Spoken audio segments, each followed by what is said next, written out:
Olá a todos, queridos irmãos. Aprova o Senhor nosso Deus nos dar esse tempo de estudo da Sua palavra e sempre que nós abrimos as Escrituras e ouvimos a voz de Deus, os nossos corações ficam alegres, os nossos corações ficam impactados, os nossos corações ficam aquecidos pela vinda do Senhor Jesus, os nossos corações ficam encorajados, os nossos corações ficam com vontade de ver a obra do Senhor continuando, progredindo, atingindo aqueles que ainda não foram alcançados. Quando nós lemos as Escrituras, nós encontramos ânimo para vivermos neste mundo, porque o Senhor Jesus bem falou que nós teremos aflições.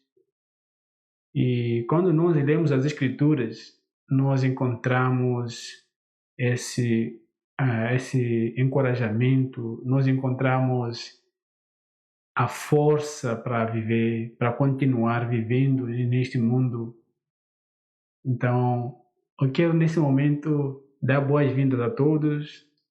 Este é um tempo em que nós apresentamos a exposição bíblica e nós aprendemos. Então, para mim é uma alegria sempre compartilhar a voz do Senhor Deus. Para mim é uma alegria falar da palavra do Senhor. Para mim é uma alegria expor as Escrituras. Para mim é uma alegria estudarmos o que o Senhor Deus quer que a gente aprenda. Então, hoje nós queremos aprender no Evangelho de João, João capítulo 4, e nós estudaremos sobre o tema a postura negativa que a igreja moderna herdou dos judeus. Eu vou repetir, postura negativa que a igreja moderna herdou dos judeus. Aí você pode perguntar, mas que postura é essa que a igreja moderna herdou dos judeus? Quando eu falo da igreja moderna, eu estou falando da igreja hoje, século XXI. E alguns vão definir que nós já passamos da modernidade, estamos hipermoderna. E cada um classifica essa era que nós estamos de acordo com os acontecimentos, de acordo com o desenvolvimento em todas as áreas da vida. Estamos falando socioeconômico, estamos falando na área da tecnologia, e por isso que algumas pessoas definem essa era, esse tempo, como um tempo hipermoderno, para dizer que já passou de ser moderno, já está avançada essa geração. Então, quando eu falo da igreja moderna, eu estou falando da igreja do século XXI, a igreja que está espalhada ao redor do mundo e como que essa igreja tem vivido. Então, é na base quando eu falo da igreja moderna, eu estou olhando para o presente século. Então, o nosso tema, como eu disse, a postura negativa que a igreja moderna herdou dos judeus. Então, diz respeito ao que a igreja tem vivido hoje. O que a igreja tem vivido hoje e em comparação com os judeus, o que os judeus viviam. Com a postura negativa, também quer dizer, porque falar aquela postura que os judeus, lembra que os judeus, o povo de Deus, um povo confiado para espalhar as escrituras, espalhar a voz de Deus, fazer conhecido o nome de Deus. E esse povo, uma vez tomado pelo orgulho, tomado pela soberba, esse povo mostrou uma postura em que o próprio Deus não aprovava. Então, quando eu falo de postura negativa, eu estou falando daquelas atitudes que o povo judeu tomou face aos outros povos, postura negativa, e que impediam o avanço do propósito de Deus. E nós sabemos que o povo judeu, com a missão de fazer conhecido o poder de Deus, fazer conhecido o nome de Deus entre os povos, esse povo, como eu disse, acabou tomando uma postura contrária ao que o Senhor Deus havia ordenado. Então, essa postura contrária da de Deus, hoje nós presenciamos na igreja, e a igreja em alguns momentos pode até não aceitar isso, mas é o que nós estamos vivendo. Quando a igreja de Cristo espalhada ao redor do mundo, ela vive entre si e não está ciente ou então não está atenta ao propósito de Deus, ao que Deus deseja fazer com os outros povos através da igreja. Então, hoje nós falaremos sobre esse tema, a postura negativa da igreja moderna que herdou dos judeus. Então, vamos então ao nosso texto, mas antes disso eu gostaria de fazer uma oração e assim nós continuamos. Senhor nosso Deus, obrigado. Obrigado por este privilégio de sempre falarmos da Tua Palavra. Fala aos nossos corações. Mostra-nos naquilo que nós temos falhado como uma igreja. E como uma igreja, e nós não somos perfeitos. Nós não somos pessoas perfeitas e estamos cheios de falhas. Por isso, o Senhor Jesus morreu por nós. Mas nós precisamos, apesar de sermos um povo redimido pelo sangue do Senhor Jesus, e ainda tem coisas que nós precisamos melhorar. E é por isso que nós vamos aprender hoje João capítulo 4, onde nós veremos a postura negativa que a igreja herdou dos judeus. Essa postura que diante do Senhor não é aprovada. Então, Senhor, por favor, nos acompanhe nesses estudos. Dá-me sabedoria, entendimento e que esta mensagem desperta aquele que está ouvindo e aquele que está escutando. Que Deus abençoe a todos nós. Amém. Vamos então, João capítulo 4. João capítulo 4, se você está com a sua Bíblia, por favor, vamos então para o João capítulo 4.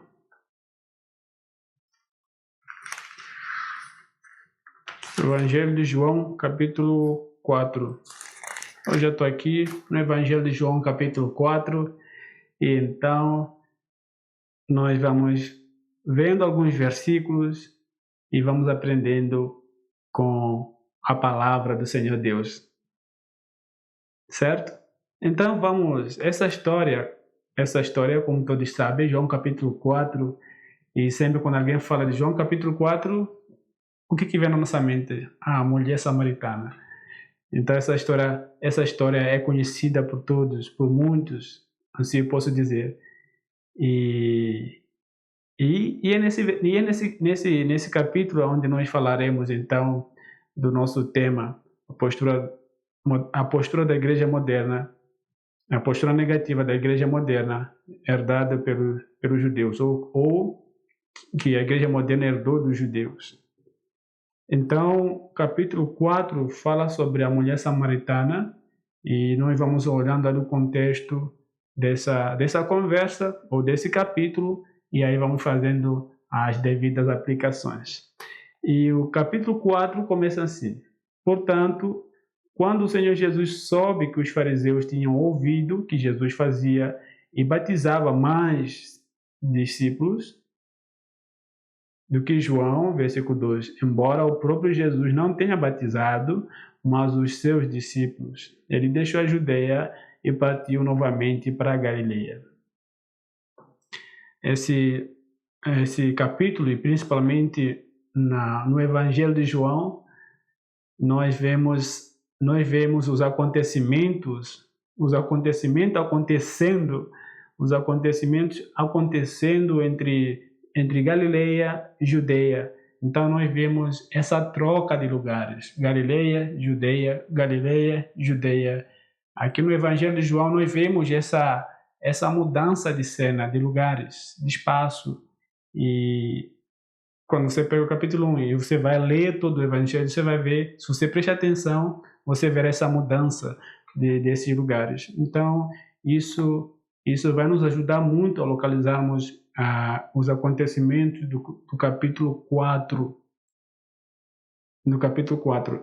E, o Evangelho de João nos apresenta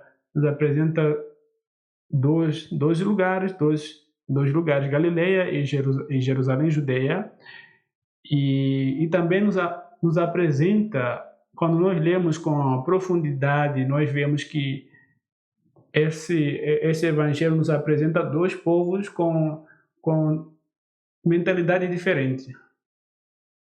Dois povos, nós podemos incluir também mais um povo, três povos, e daqui a pouco vamos ver um povo samaritano.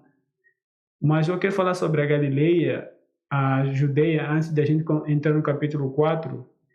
Esses povos tinham uma mentalidade diferente. Por exemplo, na Judeia, a Judeia era uma cidade, ou um povo, os judeus que moravam na Judeia era um povo que conhecia as Escrituras, que conhecia o Antigo Testamento, era um povo que tinha um zelo pelo Antigo Testamento, mas esse zelo, como Paulo, aprendemos com Paulo, diz que zelo sem conhecimento, porque quando o Senhor Jesus chega ali, ele encontra muita resistência, mas muita resistência mesmo. É um povo que conhece o Antigo Testamento, e o Antigo Testamento fala da promessa do Messias. Nós temos ali a profecia de Isaías, a profecia de Malaquias, nós temos várias profecias ali no Antigo Testamento, mas infelizmente quando o Senhor Jesus chega ali naquele território judaico, ali principalmente na Judeia, ele encontra muita resistência. Muita resistência mesmo, da aceitação do público-alvo. Enquanto lá na Galileia, nós vemos no Evangelho de João que na Galileia o Senhor Jesus, o campo fica aberto para ele, o povo é muito receptivo, o povo é aberto para ouvir a mensagem, o povo é um povo, assim posso dizer, um povo simples não pela causa, não na área financeira, mas um coração humilde para aprender, um coração humilde para aprender. Por isso que, em algum momento, a Bíblia nos diz, como nós lemos aqui, o Senhor Jesus deixa a Judeia e vai para a Galileia. Vai para a Galileia. E nós temos alguma profecia que fala dessa ida do Senhor Jesus para a Galileia, ele sendo a luz, a Galileia que vivia nas trevas, e ali a luz chegando para eles.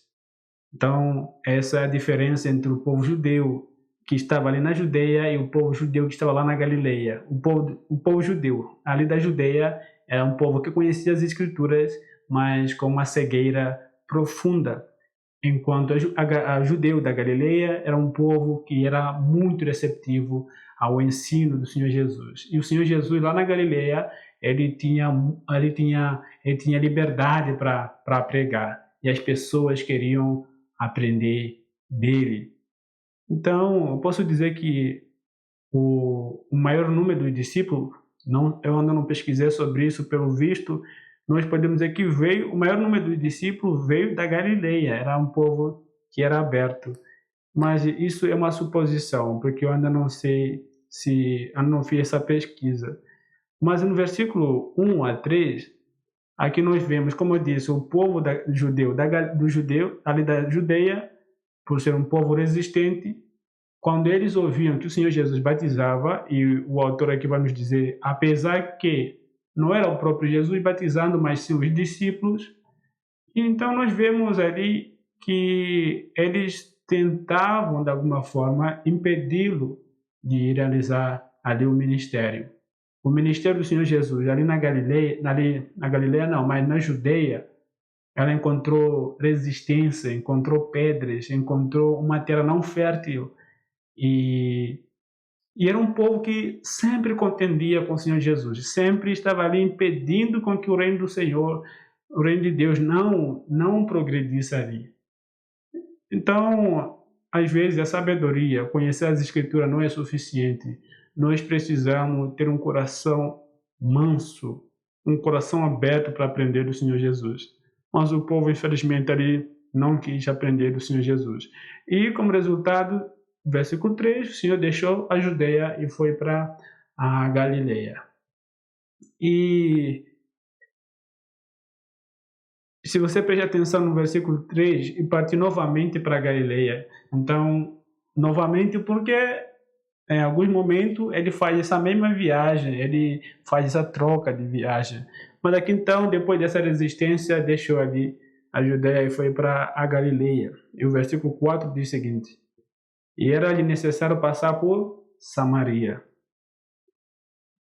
Então ele chega a uma cidade de Samaria que é chamada Sicar, perto das terras que Jacó deu a seu filho José. No versículo 4, a Bíblia, o autor nos informa que na agenda do Senhor Jesus, ele achou necessário passar por Samaria. Não que não tinha outro caminho. Se mais para frente aqui nós veremos que os judeus haviam inventado um outro caminho, um caminho que era mais longo, um caminho que dobrava o tempo de viagem se passasse para quem ia para Galileia, para quem saía de Judeia para Galileia, passando por Samaria, era um caminho mais curto. Mas os judeus, como nós veremos para frente, por causa desse desentendimento com esse povo, por causa da soberba, posso assim dizer, eles acabaram inventando outro caminho. E o Senhor Jesus aqui diz que era necessário passar por Samaria. Por que era tão necessário passar por Samaria? Nós veremos ir para frente, mas o Senhor Jesus achou necessário passar por Samaria. E o versículo 5 diz: então ele chega a uma cidade de Samaria, que é chamada Sicar, perto das terras que Jacó deu a seu filho José. Essa herança que José herdou do seu pai Jacó, nós encontramos ali em Gênesis capítulo 48, versículo 27, se não me engano, mas ali no capítulo 48, quando Jacó ele é à beira da morte e ele começa ali anunciando a herança de cada filho, e José ele é dado essa parte de Sicar. E José tem como herança essa parte. Então, o versículo 4 nos diz o Senhor Jesus chegando ali, essa cidade. E estava cansado, como o versículo fala. Versículo 6. Ora, o poço de Jacó estava ali. Jesus, pois, cansado da sua viagem, assentou-se assim junto do poço, e era cerca da hora sexta. E não era uma viagem, se você quiser pesquisar, essa viagem, dependendo do lugar onde você está, da Galileia para a Judeia, e as pesquisas vão nos dizer que são 219 quilômetros, mas da Galileia para Jerusalém dá ali 179 quilômetros ou 119, se não me engano. Então, imagina quantas horas de carro você pode fazer, 170, talvez 2 horas, 3 horas. Mas naquela época eles faziam essa viagem a pé. E nós vemos aqui que era uma viagem a pé. E, às vezes, em algum momento usavam animais, mas nós vemos que o Senhor Jesus estava ali cansado. Porque uma viagem, mas não uma viagem numa área seca e a pé e com muito sol, é uma viagem não agradável. Não agradável. É claro que em companhia eles conversavam, o Senhor Jesus tinha a oportunidade de ensinar os seus discípulos, mas chega um tempo que a conversa acaba e, na verdade, o cansaço toma conta da gente, e então não há mais conversa, e ali o Senhor Jesus, cansado, então parou ali. Ali havia poço que Jacó havia cavado, e é incrível que pareça que na nossa época isso pode soar meio estranho, dizer que eu herdei do meu pai um poço. Mas naquela época ter um poço era algo, era uma herança, era uma herança que ninguém reclamaria, mas era uma herança de muito valor, porque a herança passava até hoje passa de geração em geração, mas imagina um poço, você herdar do seu pai um poço para tirar água. Assim, o pai organizava tudo e deixava para o filho. E nós vemos que nessa herança que José ganhou, ele recebeu, havia ali um poço. E ainda no versículo 6, a Bíblia nos fala que essa viagem do Senhor Jesus e seus discípulos saindo dali da Judeia para a Galileia, essa parada aqui na herança de Jacó era ao meio-dia. Ninguém teria coragem. Você pode afirmar isso, não sei como que você vê isso, mas caminhar ao meio-dia. E geralmente o meio-dia é um dia em que o sol está tenso, em que o sol está forte, em que o sol está insuportável. E então, ao meio-dia, eles tiveram que parar naquele local. E o versículo 7 diz o seguinte: E então veio uma mulher de Samaria para tirar água. Disse Jesus: Dá-me de beber. Versículo 8 nos fala que, pois seus discípulos tinham ido à cidade para comprar alimento.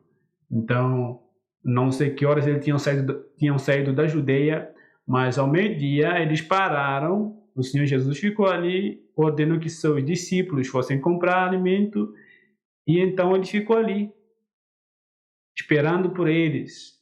Não sei se tinha uma sombra, mas ali tinha água. O Senhor Jesus aproveitaria tomar a água. E os seus discípulos também, com certeza. Eles foram comprar comida e ali estava água. E numa época seca, quando nós comemos o alimento, precisamos de água para nos desidratar. Para nos hidratar, não desidratar, mas para nos hidratar. E então, a Bíblia nos diz que quando o Senhor Jesus, nessa espera pelos seus discípulos, ali no poço de Jacó,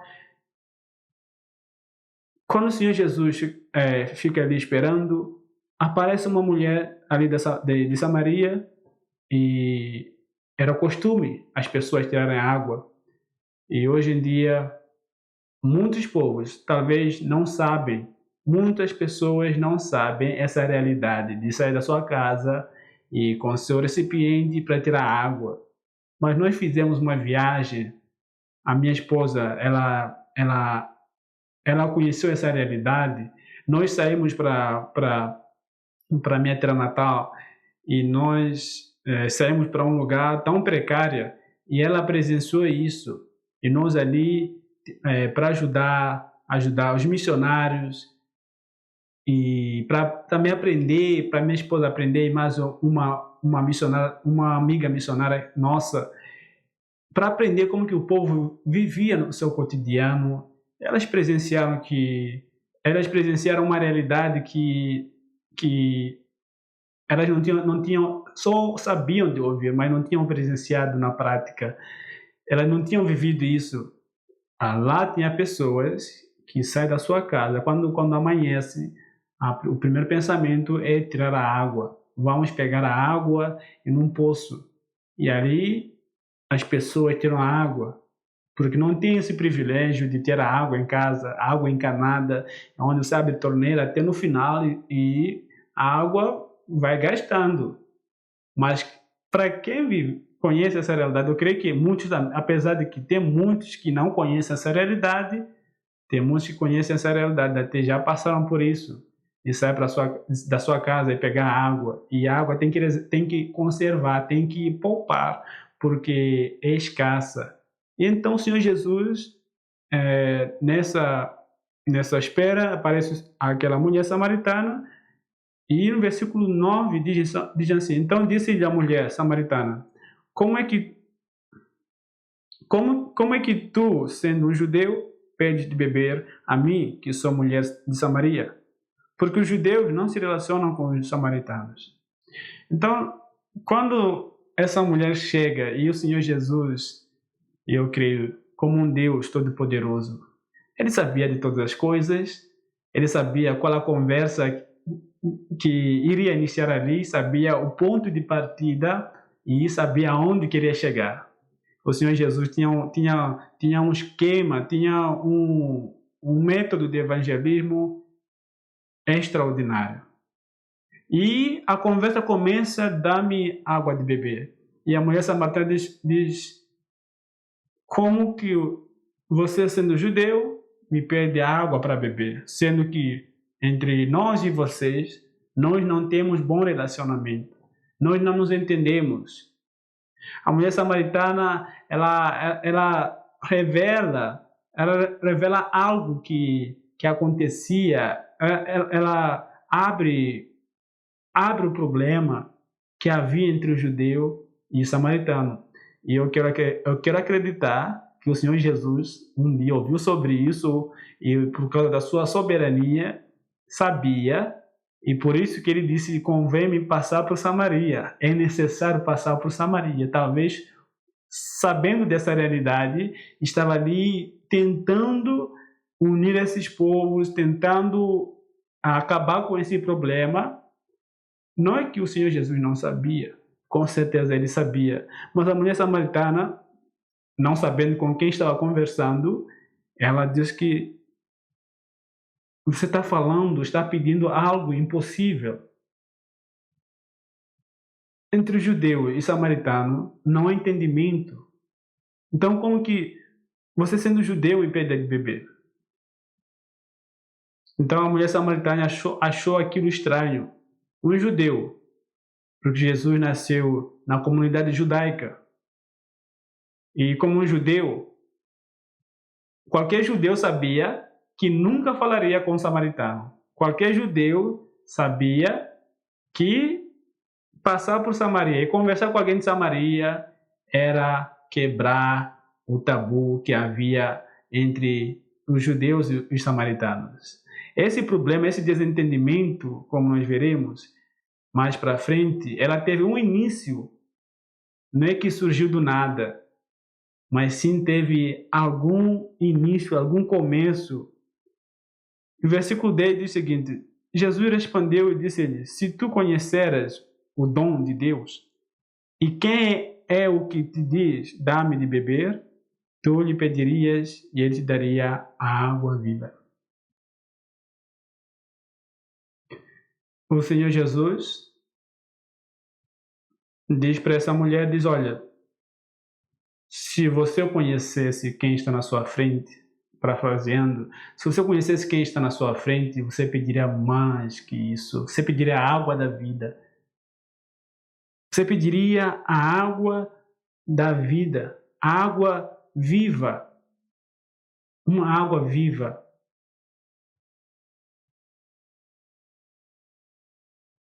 E o Senhor Jesus ouviu que os samaritanos e os judeus não se conversam, mas como nós dissemos, ele tinha um objetivo, ele tinha um propósito. Se ele não tivesse nenhum propósito, já teria parado ali e não ia desenvolver o assunto, mas porque ele queria chegar ao ponto que ele tinha planejado chegar, e então ele desenvolveu esse assunto. E ela diz que tem algo de muito valor que você precisa. Algo de muito valor que você precisa. Essa coisa, ou essa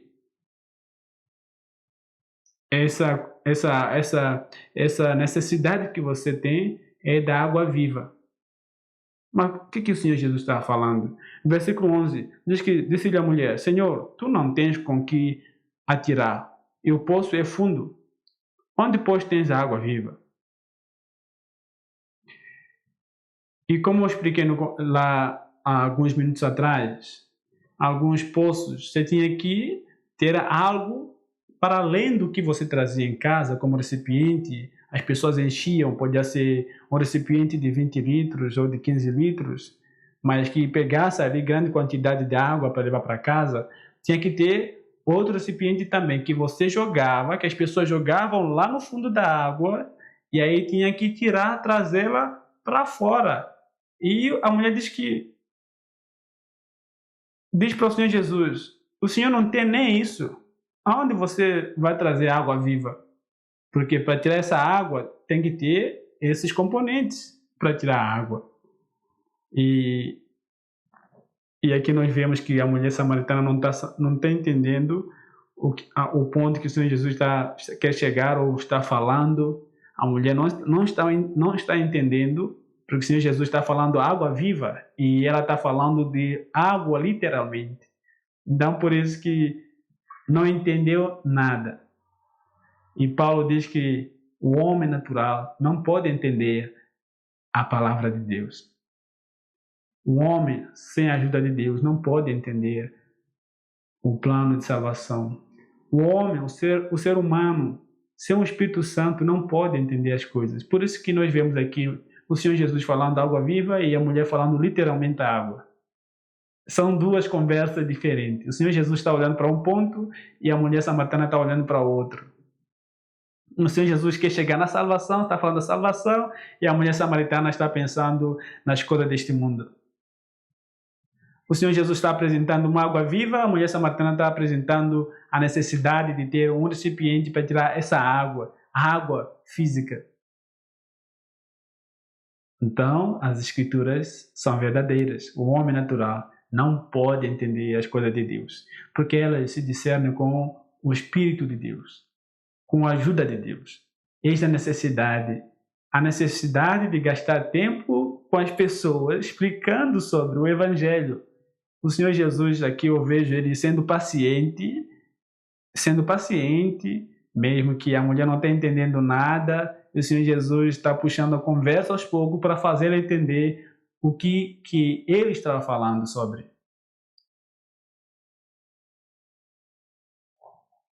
Versículo 12 diz o seguinte: És tu maior do que Jacó, o nosso pai, que nos deu o poço do qual ele mesmo bebeu, e os seus filhos e o seu gado?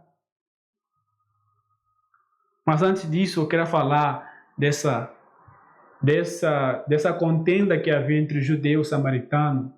Se você se lembrar, depois do reinado de Davi, Davi tinha um plano, construiu o templo do Senhor, e Deus aceitou, porém o Senhor Jesus disse que seria o filho, que é Salomão, que construiria o templo, por razões adversas. Como, por exemplo, Deus diz que porque você, a sua mão sanguinária, Davi lutou muitas guerras, então por isso o Senhor Deus não quis que ele fizesse isso, que construísse o templo, mas sim um filho. E chega o tempo, o filho constrói o templo, e o filho, nós vemos o reinado de Salomão, ele começa bem, ele foi humilde, nós aprendemos que ele foi humilde ao pedir sabedoria. Ele não pediu dinheiro, não pediu prosperidade, ele pediu sabedoria. Como um jovem, ele teria que ter muita sabedoria para governar. E Deus concedeu sabedoria e deu mais coisas que ele não pediu. Porém, ele começou bem e ele foi próspero, mas essa prosperidade, não que a prosperidade é ruim, não que a prosperidade é má, mas essa prosperidade, eu creio que a prosperidade ela, se chega num coração que não tem autodomínio, a pessoa acaba se perdendo. E foi o que aconteceu com Salomão. Ele começou a casar com várias mulheres, nós vemos que tinha 700 mulheres e 300 concubinas, então eu creio que 1000 esposas que ele juntou para ele. E nós vemos que a Bíblia nos fala que então Salomão começou a construir. Cada esposa construiu o seu Deus. Se a esposa era moabita, então Salomão construía, fazia um Deus moabita para ela. Se a esposa era filistia, então Salomão fazia Deus para ela. Se a esposa era do Egito, então Salomão fazia aquela variedade de deuses para as mulheres do Egito. Então foi desse jeito que Salomão foi caindo aos poucos, e Deus avisou para ele sobre o pecado, mas o Salomão não quis aceitar a repreensão, e o Senhor Deus então decidiu tirar o trono. Lembra que o povo de Israel era constituído em 12 tribos. Então Deus decide dar as 10 tribos do norte para o seu servo. Ele, através do profeta, ele, através daquela mímica, quando o servo de Salomão pega a túnica do profeta e rasga, e ali o Senhor diz que assim será. Deus tiraria o domínio de Salomão das 10 tribos, entregaria ao seu servo. E por amor a Davi, ele deixaria somente 2 tribos para Salomão. E a partir a partir de Salomão, nós vemos a queda fatal do povo. E o povo foi degredindo, o povo foi abaixando cada vez mais, o povo foi caindo e foi piorando. E nós vemos Israel dividido em 2 partes, e o que era um país, o que era um povo, agora tinha 2 reis, rei do norte e do sul, e nós vemos que, infelizmente, ali o reino do norte ela caiu bem cedo e foi levado para o cativeiro assírio. E como nós vemos que o rei assírio ele tinha uma política diferente. Quando ele dominava um povo, ele tirava o povo do seu território e ia deixar num outro país e levava o povo de outro país e trazia para esse território. E a ideia deles era misturar os povos, e misturando os povos ele acabaria ali com a cultura, e acabaria também com a língua. Então foi isso que aconteceu ali em Samaria. Ali fez-se uma mistura. Pessoas que o rei assírio trouxe de outra região, de outro lugar, trouxe para aquela região e tirou os judeus para a Síria. E poucos que estavam ali, os judeus que estavam ali em Samaria, poucos que estavam ali acabaram casando com aquele povo que vieram, e então houve uma mistura. Por isso que os judeus dali da Judeia, após o cativeiro, mais uma vez, nas 2 tribos, eles por algum tempo resistiram, porém eles pioraram nos seus pecados e Deus decidiu acabar com eles também e levou para a Babilônia. E quando passam 70 anos, esse povo retorna, já com uma mentalidade diferente, uma mentalidade entregue na palavra do Senhor. E é nessa época que nascem os fariseus, uma liderança que se levanta para ensinar as escrituras para o povo, para que não aconteça mais outro cativeiro. E nós vemos que esses judeus da Judeia, eles conservavam a lei do Senhor, enquanto que os judeus ali de Samaria, na verdade, não podia mais identificar os judeus, porque haviam perdido a língua, haviam perdido alguns traços da cultura. Por isso, os judeus não quiseram mais saber sobre eles, não quiseram restaurar, trazer a palavra para eles. Eles decidiram abandonar e então criaram um novo caminho, um caminho que era longo para chegar lá na Galileia. Então foi nesse contexto que o Senhor Jesus chega, onde esses povos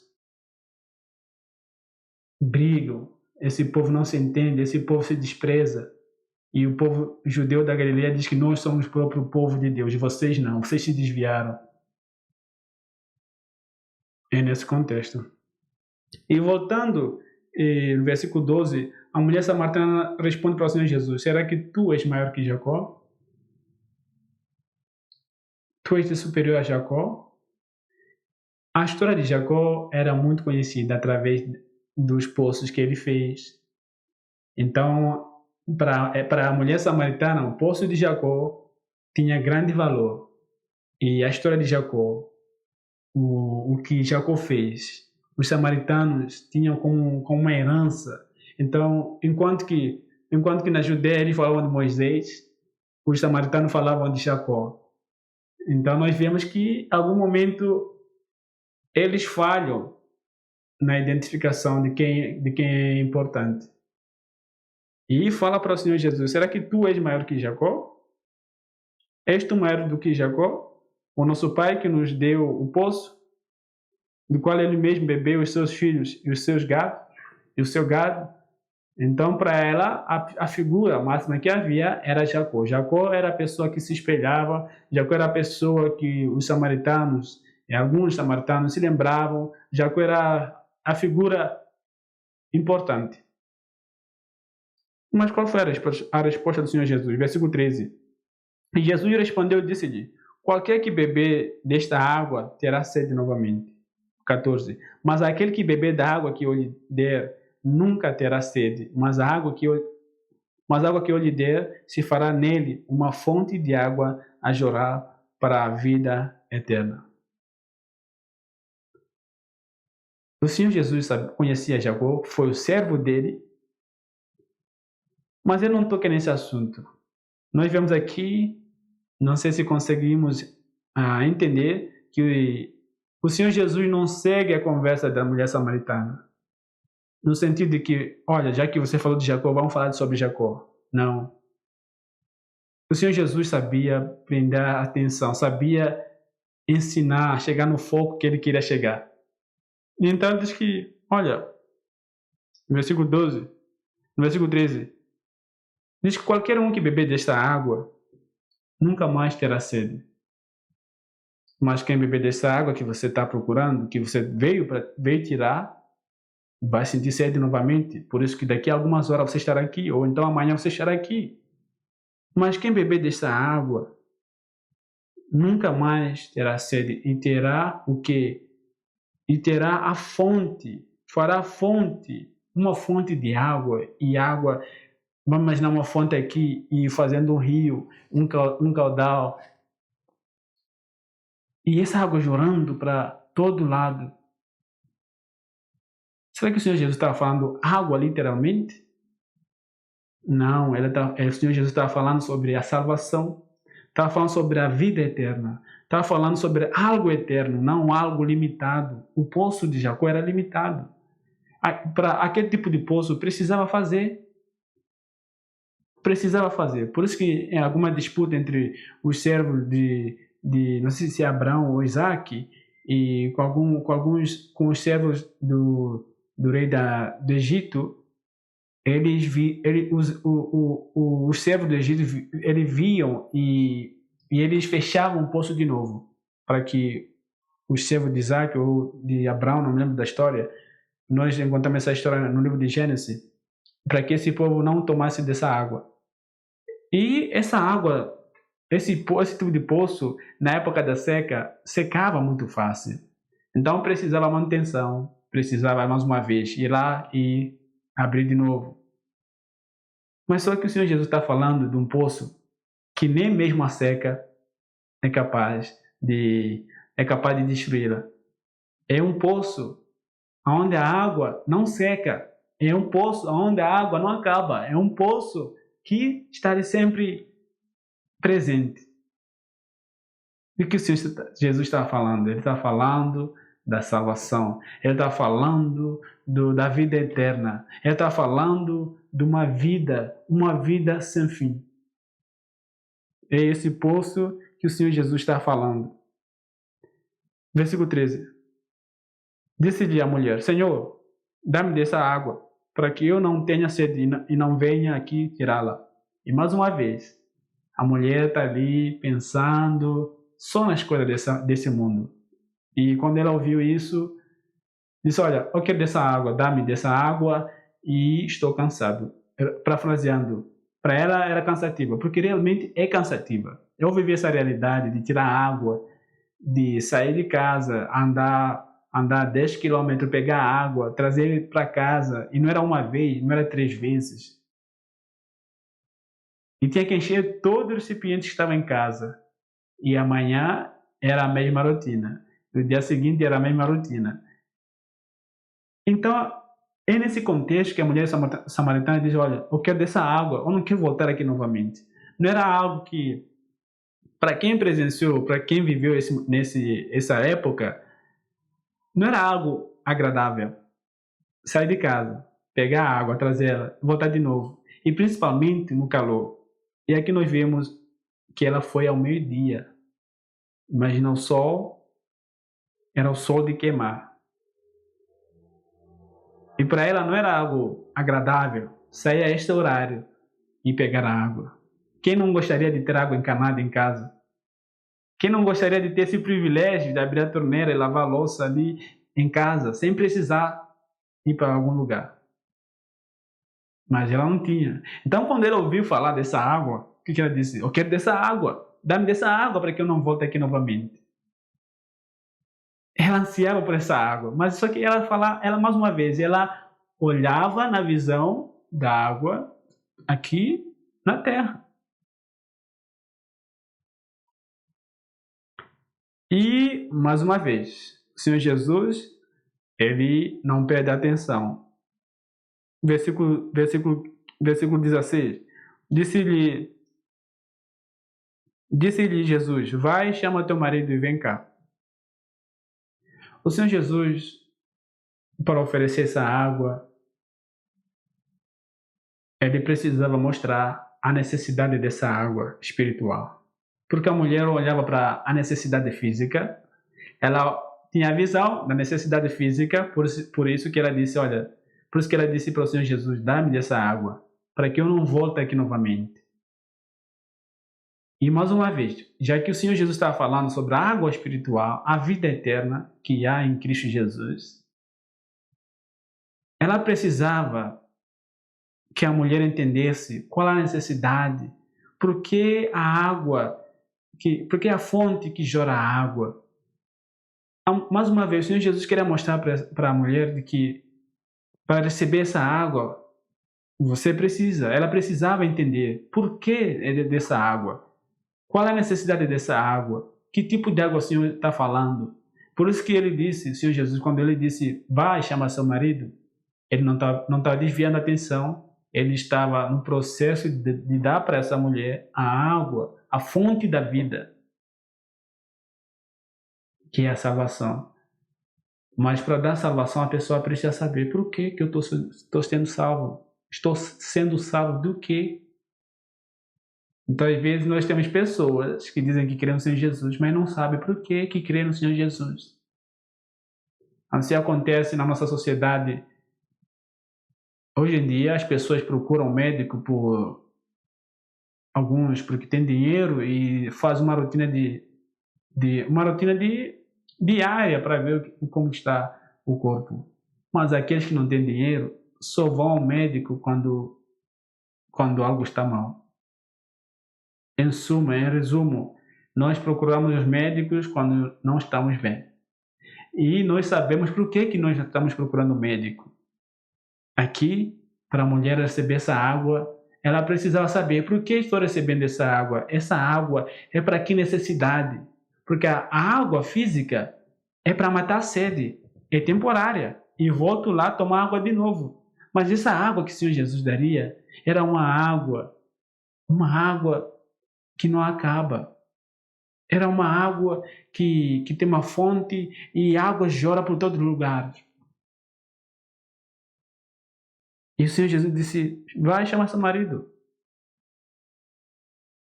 E versículo 17, a mulher respondeu e disse, eu não tenho marido.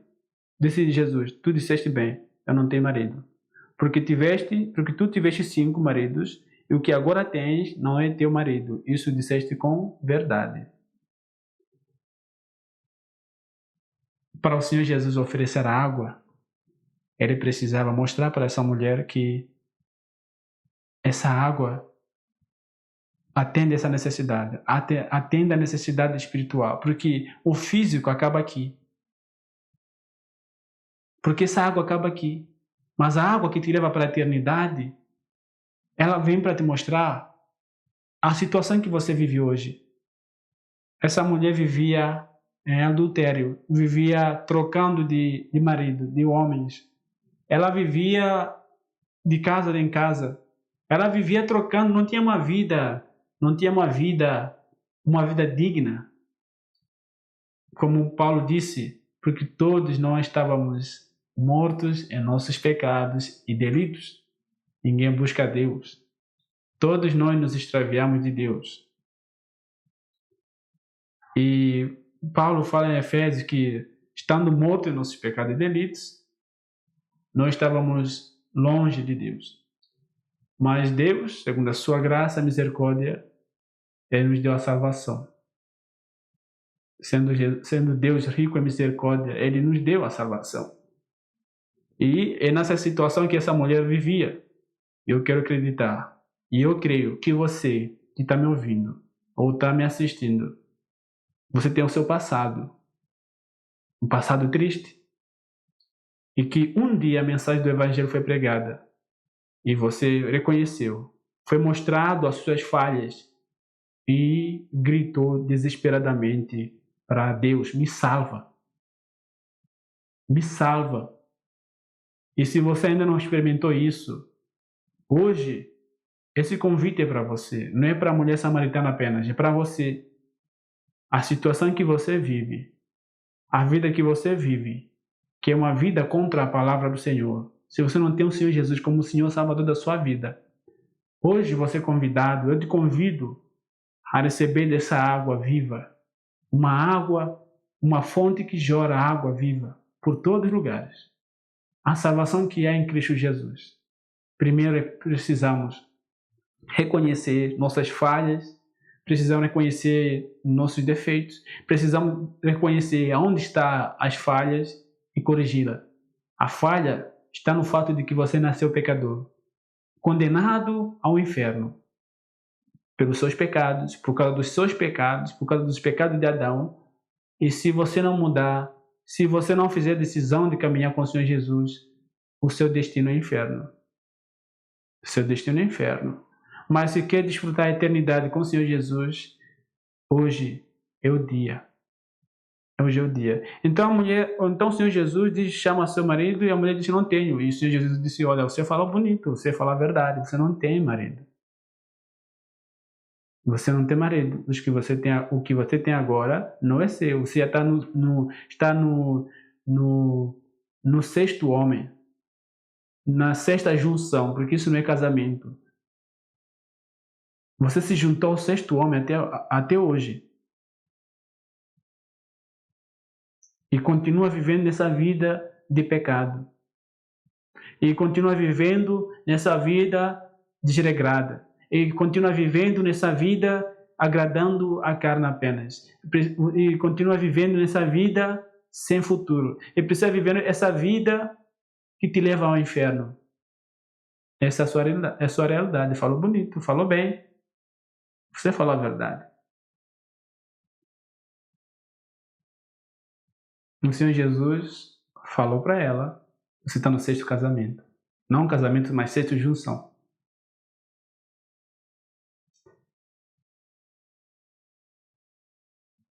Que triste, né? Que triste. Tem pessoas que ainda continuam vivendo como se Deus não existisse. Pessoas que vivem como se fossem donos de si mesmo. Pessoas que vivem e fazem do seu corpo como bem lhes apraz. Que fazem do seu corpo como bem lhes entender. Mas Paulo nos fala que o nosso corpo é templo do Espírito Santo. Nós fomos criados para adorar a Deus, para fazer o conhecido a Deus através das nossas palavras, através do nosso corpo, adoração. O nosso corpo, como Paulo disse, é um sacrifício, deve ser sacrifício vivo e agradável. O nosso corpo precisa ser oferecido a Deus apenas, como um sacrifício vivo, não oferecido ao Satanás, não oferecido às coisas desse mundo. O nosso corpo é para Deus, é para a glória de Deus. Nós fomos criados segundo a imagem e semelhança de Deus, e nós precisamos refletir essa imagem e semelhança de Deus. O Senhor Jesus, ao vir neste mundo, ele veio recuperar essa imagem que o pecado manchou. Essa imagem que Adão permitiu ser manchada pelo pecado. Mas o Senhor Jesus, ele veio restaurar essa imagem em nós. E essa mulher precisava dessa mensagem. E você precisa dessa mensagem. Se você ainda não tem o Senhor Jesus como Senhor Salvador, hoje é o dia. Hoje é o dia. Não continue vivendo no pecado. Não viva mais no pecado. O Senhor Jesus, ele veio nos tirar desse império das trevas e nos trazer, e nos levar para o seu reino.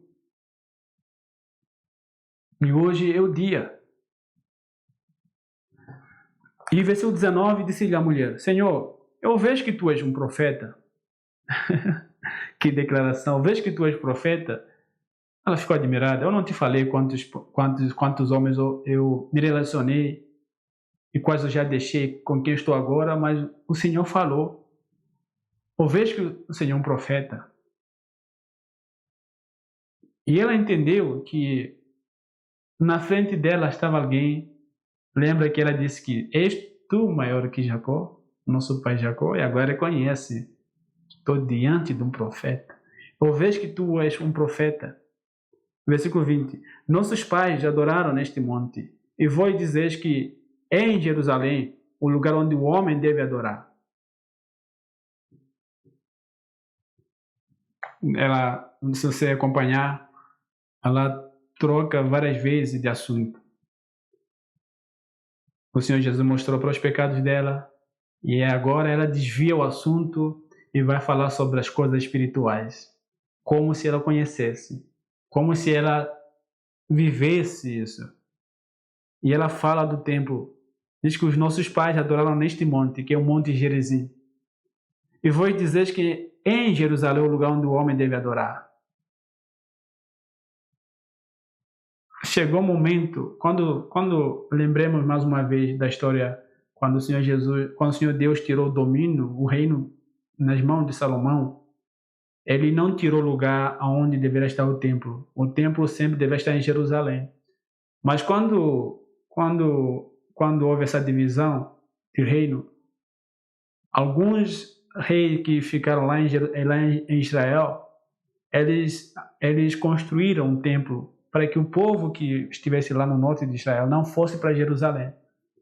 Em algum momento houve um rei que construiu um templo grande mesmo lá em Samaria, para que o povo não fosse para Jerusalém. Mas esse templo foi destruído no ano 129 a.C. e por João Hircão, e esse templo não existiu mais.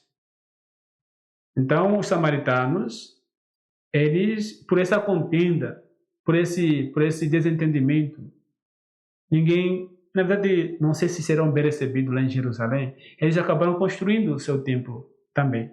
Mas só que eles construíram o templo e foi uma idolatria tremenda, e que esse templo não existe. No ano de 129 foi destruído. Então, é o que essa mulher está falando. Nossos pais adoraram neste monte e vou dizer que é em Jerusalém. Porque realmente a adoração tem que ser em Jerusalém. É em Jerusalém que o Senhor Jesus, que o Senhor Deus permitiu a construção do templo. Seria em Jerusalém onde haveria adoração. Por isso que nós vemos nos salmos, aquele salmo de peregrinação, nós vemos pessoas saindo de lugares distantes, ali peregrinando para Jerusalém. Era um momento, um tempo de comunhão, um tempo de danças, de música. Era um tempo alegre. Nesse contexto que Salomão não, mas Davi disse que ele ansiava pela casa do Senhor, assim como a andorinha fazia a sua casinha, seu ninho na casa do Senhor, ele também desejava estar lá. Então nós vemos esse salmo de expressão desse momento de peregrinação. Então seria em Jerusalém. E a mulher estava certa, seria em Jerusalém. Mas por causa dessa contenda, quem iria para Jerusalém? E então acabaram ficando ali, criando a sua própria religiosidade. Assim é o homem. O homem sabe a verdade, mas só que como Paulo fala, só que o homem sabe a verdade, porém não vive essa verdade. Essa mulher sabia dessa verdade, mas a vida dela não condizia com essa verdade. E assim como o homem, como Paulo disse, lá em Romanos capítulo 1, qual é a situação do homem hoje? Tendo conhecimento de Deus, não lhe adoraram, não lhe deram glória. Antes de tudo que aconteceu, eles se entregaram a si mesmo. E Deus também, por ser um Deus paciente, um Deus que é tardio para se irar, mas Deus chega um tempo que ele te deixa para você passar a consequência dos seus pecados. Então, em Romanos capítulo 1, Paulo diz que Deus os entregou a sua cobiça, os entregou a sua própria natureza, para que eles vivam como eles querem. E por isso que o homem, conhecendo a Deus, não lhe dá louvor, não lhe dá glória. Antes de tudo, troca o objeto de adoração do Criador para a criação. O homem hoje adora a criação do que o Criador. Então nós vemos essa lição aqui, esses dois povos. Os samaritanos sabiam que o lugar de adoração era em Jerusalém, porém decidiram fazer sua própria religiosidade. E por isso que, por essa religiosidade, por eles não adoraram o próprio Deus, ela acabou vivendo essa vida. E é assim que acontece para aqueles que não adoram o verdadeiro Deus. Eles vivem uma vida depravada, uma vida de vergonha, uma vida de pecado. Aonde nós encontramos a verdadeira vida é na pessoa de Deus, o Criador do céu e da terra. É nele que nós temos a vida. É nele que nós sabemos o que lhe agrada. Então, queridos irmãos, é em Deus, Deus verdadeiro, não religiosidade. Ela sabia da adoração, sabia que existia um lugar de adoração, mas a vida dela não dizia respeito ao que ela sabia. No versículo 21 disse-lhe Jesus: mulher, crê-me, a hora vem em que nem neste mundo, nem em Jerusalém adorareis o Pai. Versículo 22. Vós adorais o que não conheceis. Nós adoramos o que conhecemos, porque a salvação é dos judeus. O Senhor Jesus falou o que eu acabei de falar. Na verdade, eu aprendi também do Senhor Jesus. Então o Senhor Jesus falou para ela que vocês adoram o que vocês não sabem. Vocês adoram o que vocês não sabem, vocês inventam a vossa religiosidade, mas nós adoramos o que sabemos, porque porque a adoração vem dos judeus. É lá em Jerusalém que o Senhor ordenou que fosse construído o templo. E vocês inventam qualquer coisa e dizem que isso é para Deus. Então, é dos judeus, porque realmente a salvação é dos judeus. E como nós vemos que o Senhor Jesus, ele nasceu na comunidade judaica, e seria lá onde as escrituras, as profecias, elas aconteceram conforme elas estavam escritas. O Senhor Jesus nasceu lá em Belém, e o Senhor Jesus teve a sua infância ali em Jerusalém, foi para Galileia, foi para o Egito. Isso tudo está escrito nas profecias. Então, seria em Jerusalém, o Messias esperado pelo povo judeu. Então, a mulher estava errada. A história que eles ouviram foi uma história distorcida. A adoração seria lá em Jerusalém. E nós, a igreja, hoje desfruta dessa herança judaica. A salvação veio para os judeus. Nós sabemos aquela declaração que ele veio para os seus e os seus não o aceitaram. E, como Paulo disse, para criar esse ciúme, aí o pão foi lançado para os gentios. A salvação veio para os gentios. E Paulo diz que esse povo, Deus está dando um tempo para eles, mas vai voltar para eles, vai dar a segunda chance para eles. Então, essa é a realidade. Nós desfrutamos a herança judaica. O Senhor Jesus veio para os judeus, não era para nós gentios. Mas, graças a Deus, que essa salvação foi estendida para nós. E o Senhor Jesus diz que vem a hora em que a adoração não vai ser mais concentrada em Samaria ou Jerusalém. A adoração não vai ser concentrada num lugar específico. E o versículo 24 diz: Deus é um espírito, e os que o adoram devem adorá-lo em espírito e em verdade. Então, o Senhor Deus é o espírito, então onde eu estou, eu adoro. Deus é um Deus todo-poderoso, é um Deus onisciente, onipresente, ele está em todo lugar ao mesmo tempo. Então, se eu estou em qualquer lugar, ali eu posso me ajoelhar, ou em pé, ou deitado, posso falar com o meu Deus, ou do olho fechado, ou aberto. eu falo com o Senhor Deus. Mas naquela época o povo tinha que peregrinar até Jerusalém. E o Senhor Jesus disse que naquela época esse tempo estava acabando. E para nós esse tempo já passou. A adoração não está mais em Jerusalém, a adoração está em todo lugar. Por isso que hoje nós temos o privilégio de fazer parte de uma igreja, a igreja universal. A igreja universal que eu estou falando, é a igreja que está espalhada ao redor do mundo, todo lugar, todos os crentes em todos os lugares. Então, isso é a igreja do Senhor. Isso é adoração em espírito, adoração em verdade, uma adoração não fingida. Porque os samaritanos tinham uma adoração fingida. Como o Senhor Jesus disse, vocês adoram o que vocês não sabem. E hoje tem muitos povos que adoram o que eles não sabem. Eles adoram o que eles não sabem. E, infelizmente tem pessoas que adoram o que eles não sabem. Eu cresci numa família muçulmana e nós tínhamos aqueles ensinos, mas na minha mente nada se encaixou, nada se encaixava. E com 17 anos o evangelho me alcançou. E eu sei hoje o que eu estou adorando. Eu sei o que eu estou adorando e eu creio que você sabe o que está adorando. Mas tem pessoas que não sabem o que está adorando, porque o pai disse, por exemplo, no caso do meu pai, por ele ser muçulmano, um dia eu lhe apresentei o evangelho e ele disse, eu não posso deixar o que meu pai me ensinou. Então alguns, por causa para dar continuidade da linhagem, acabam adorando o que eles nem mesmo sabem, mas por medo dos seus pais, eles preferem viver infelizes para sempre.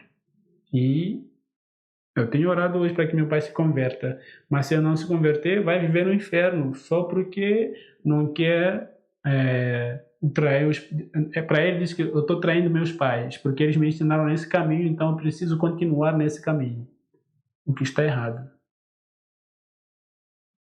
Até hoje continua adorando o que ele não sabe. Então, o Senhor Jesus nos diz, tem pessoas que adoram o que eles não sabem. E você que está escutando ou assistindo, eu te peço, se você está adorando o que você não sabe, abrace essa fé no Senhor Jesus. Porque Ele é o próprio Deus, Ele criou os céus e a terra. Ele é o próprio Deus, Ele veio a este mundo e se encarnou para a nossa salvação.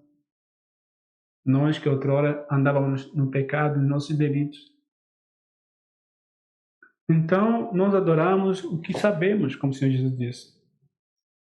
Ele disse que chegou o tempo, essa adoração será a adoração verdadeira e a adoração em espírito. E o nosso tempo, naquela época, Jesus conversando com o Senhor Jesus conversando com essa mulher samaritana, ele já olhava para a sua morte e olhava para o que ia acontecer, olhava para a igreja, onde o evangelho chegaria para o gentio.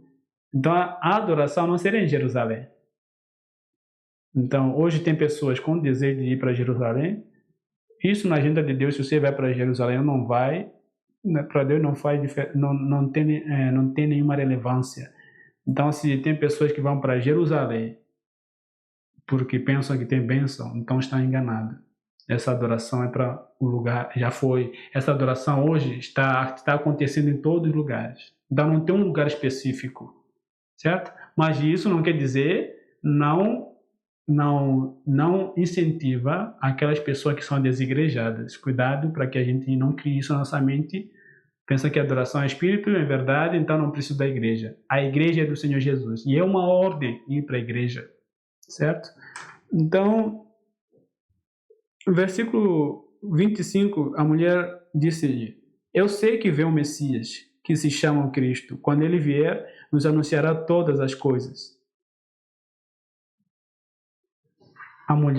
A história samaritana, apesar de ser um povo misto, junção de gentios com alguns que tinham sobrado ali, a história da vida do Redentor, do Messias, ainda fazia parte da comunidade. Porém, como o Senhor Jesus disse, eles adoravam o que eles não sabiam, porque, olha aqui, ela consegue dizer que o povo esperava por Messias, mas a vida não dizia a mesma coisa. A vida dela não mostrava isso. Ela vivia trocando de homens. Então era uma pessoa que conhecia apenas a história e não vivia. Assim como tem pessoas que dizem que são crentes, mas não são. A vida fala, literalmente. E o Senhor Jesus disse, não é todo que diz Senhor, Senhor, que entrará no reino do céu. Essa é uma advertência para aqueles que apenas dizem Jesus só de boca para fora, mas o coração está longe, como o profeta Isaías fala. Então vamos tomar cuidado para que naquele dia não sejamos essas pessoas que o Senhor Jesus dirá, eu não vos conheço, apartai-vos de mim. Então a mulher sabia a história, mas não vivia. Porém, no versículo 26 diz que Jesus disse, eu sou o que fala contigo. Ela era uma mulher pecadora, vivia no pecado, não sabia dessa profecia, mas não vivia naquilo que a profecia diz. Mas do outro lado, podemos aprender também que até então ela não sabia quem está na frente dela. Esse é o ponto. Ela não sabia. Esse é o ponto que nasce o nosso tema. O nosso tema, como nós falamos, né, postura negativa que a igreja moderna herdou dos judeus, é essa, aonde a mulher, ainda esperando pelo Messias, e o Senhor Jesus aparece e diz, eu sou o Messias. As perguntas, ou pergunta que eu gostaria de fazer é o seguinte, havia passado quantos anos que o Senhor Jesus nasceu, cresceu e começou o ministério, aqui já tinha iniciado o seu ministério. Quantos anos se passaram? Eu quero acreditar que são 30 anos, ou então 32. Mas a mulher samaritana não sabia que Jesus, que o povo espera, havia chegado. Estava lá em Jerusalém, estava na Galileia. Estava na Galileia. E várias lições nós podemos aprender nesses trechos. A pergunta é, o que aconteceu com que essa mulher não fique sem notícia sobre o Senhor Jesus? Como nós dissemos, passaram 32 anos, porque o Senhor Jesus começou o ministério com 30 anos, ou então podemos colocar entre 30, ou então 31, ou 32, ou 33. E haviam feito isso todos os anos, que a mulher samaritana não sabia, nem pelo menos ouvir que Jesus veio, ou o Messias chegou lá em Jerusalém. Ninguém falou para ela. Por quê? A resposta está lá no começo, porque os judeus, eles haviam feito outro caminho. Para ir para Galileia, era uma distância longa, e o caminho mais curto era passando por Samaria. Mas os judeus dali da Judeia, eles inventaram um caminho que dobrava a distância, mas para eles preferiam sofrer do que passar por Samaria. Eu quero acreditar, se algum judeu passasse por Samaria, talvez a notícia sobre a vinda do Messias teria chegado até lá. Os milagres efetuados terão chegado até lá. Mas só que em Samaria, essa notícia sobre a vinda do Senhor Jesus foi isolada. Ninguém os informou de que o Messias chegou. E na inocência dela, eu sei que virá um Messias que se chama Cristo, e quando ele vier nos anunciar essas coisas, isso foi uma inocência, eu não sabia, apesar de seus pecados, suas falhas, ela não sabia de que na frente dela estava o Messias. E o Senhor disse, eu sou o Messias. Eu sou o Messias. Aqui faltava desmaiar. Nem faltava desmaiar. Por não acreditar. Que eu estou falando com o Messias que eu tanto esperava, o Messias que meu povo falava, o Messias que meu povo anseia, o Messias que nós estamos esperando.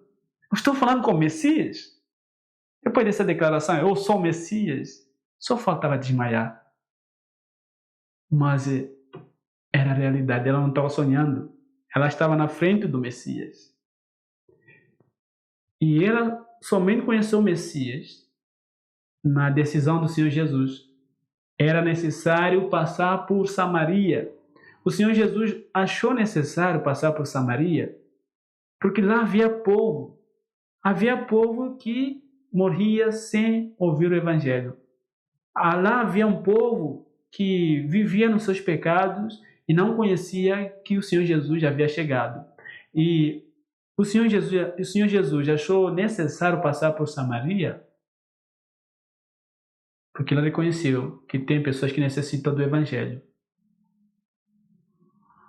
E a pergunta é, a igreja não está vivendo isso? Não é uma pergunta, mas sim uma reflexão. Será que nós, como uma igreja, não estamos vivendo isso? Os nossos vizinhos sabem sobre o Messias? Os meus amigos sabem sobre o Messias? O povo que está ao nosso redor sabe sobre o Messias? Os povos do mundo sabem sobre o Messias?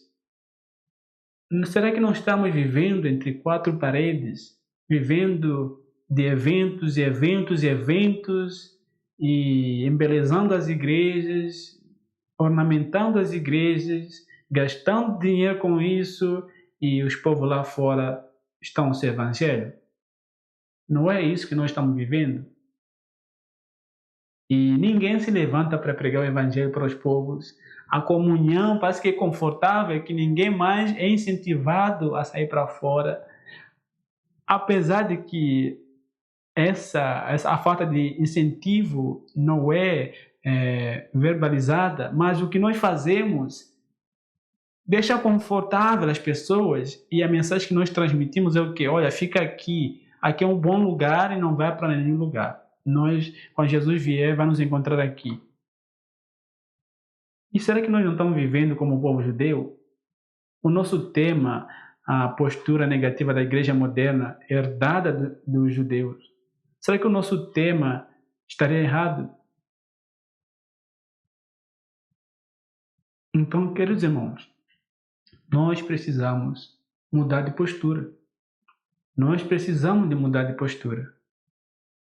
Tem pessoas que até hoje não sabem sobre Jesus. Tem pessoas que não sabem sobre o Deus Criador que nós adoramos. Tem pessoas, você pode dizer, mas olha, Paulo não disse que lá tem a natureza, não está mostrando sobre Deus? Mas a pergunta é, a salvação é baseada nisso apenas?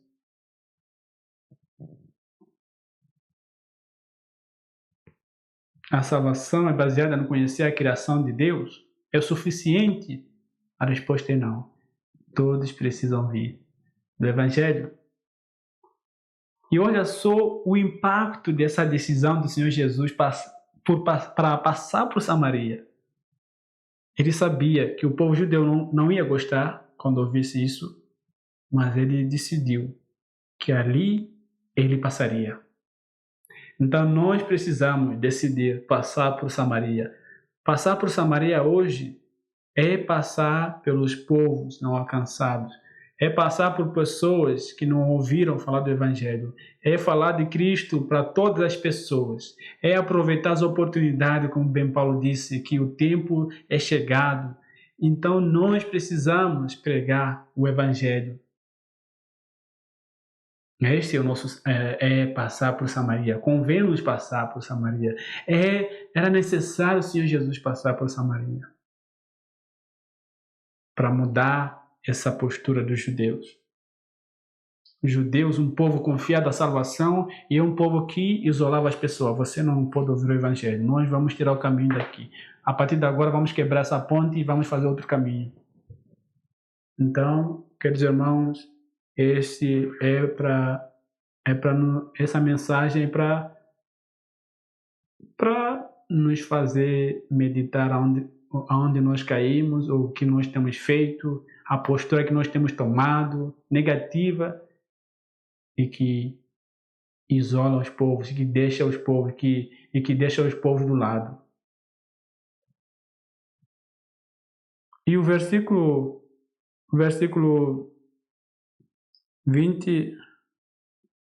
27 diz que nisto vieram os seus discípulos e maravilharam-se de que ele estivesse falando com a mulher. Todavia, nenhum homem lhe disse: o que tu procuras? Ou por que tu falas com ela? Então, no versículo 28, a mulher então deixou o seu cântaro e foi no caminho da cidade e disse aos homens: vinde, vede, vinde, vede, venham e vejam. Vinde e vede um homem que me disse todas as coisas que eu tenho feito. Não é este o Cristo? Por acaso não é esse o Cristo que nós esperamos? Por acaso não é aquele Messias que nós estamos esperando? Venham, vejam. Não é esse o Messias? Me falou de tudo que eu fiz de errado. Não é esse o Messias? Eu nem falei para ele sobre minha vida, mas ele falou tudo. Não é esse o Messias que nós esperamos?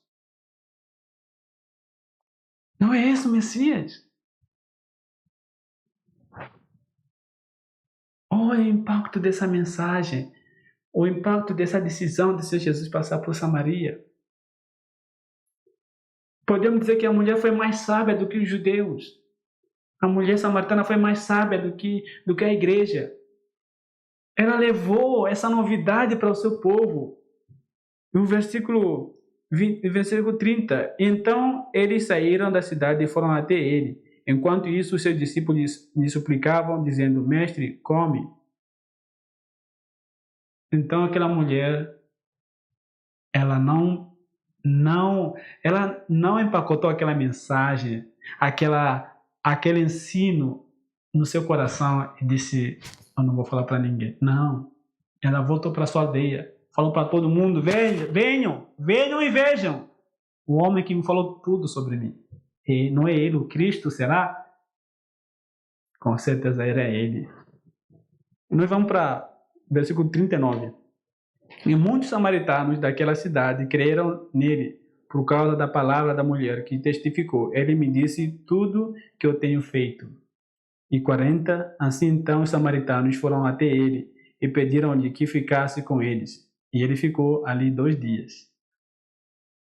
Olha, um judeu sendo recebido por 2 dias. Por que será? Por causa da mensagem. A mensagem do evangelho reúne povos. A mensagem do evangelho reúne povos de toda língua, tribo. A mensagem do evangelho acaba com a inimizade, como Paulo disse em Efésios. A mensagem do evangelho quebra aquela parede, aquele muro de inimizade que havia entre povos. A mensagem do evangelho reúne todos num só corpo, que é Cristo Jesus. A mensagem do evangelho, irmãos, é profundo. A mensagem do evangelho é profundo. Quem diria que um judeu e samaritano, eu fico imaginando os discípulos que não eram, os discípulos que por muitos anos evitaram aquele caminho e agora estavam ali com os samaritanos. Ficaram mais 2 dias com eles e descobriram que, olha, o que nós estamos fazendo? Olha o povo recebendo a mensagem e nós lá com essa mensagem isolando e deixando para nós mesmos. No versículo 41, e muitos mais creram por causa da sua palavra. E diziam à mulher: já não é pelo que disseste que nós cremos, porque nós mesmos o temos ouvido e sabemos que este é verdadeiramente o Cristo, o Messias, o Salvador do mundo. Olha só, o povo sabia da história, o povo tinha a esperança do Messias. Mas só que ninguém falou para eles que o Messias que eles tanto ansiavam estava lá, estava na terra, fazia 30 anos, 31 anos, 33 anos. E ninguém passou por lá. E o Senhor Jesus teve que passar por aquele caminho que estava cheio de mata, com certeza, porque ninguém mais passava por lá para levar a mensagem. Então, nesse gesto do Senhor Jesus indo para Samaria, aquele caminho cheio de mata, e ele quebrando os galhos, quebrando ali a mata para passar. Isso nos mostra para nós que não há nenhum sacrifício maior. Não há sacrifício, nenhum sacrifício comparado ao que o Senhor Jesus fez. Nós temos a história de irmãos que desbravaram a mata e levaram o Evangelho. E nós temos a história de pessoas que encontraram um caminho limpo.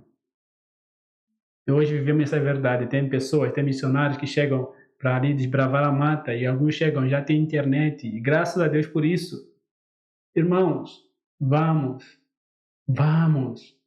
avancemos na pregação do Evangelho. Olha que mudança. Um povo se alegra porque o Senhor Jesus fez a decisão de passar por Samaria. E o povo diz, já não é mais pelo que você falou, mas porque nós cremos que Ele é o Cristo, o Salvador. Que maravilha! Que maravilha! Nós vamos parar por aqui.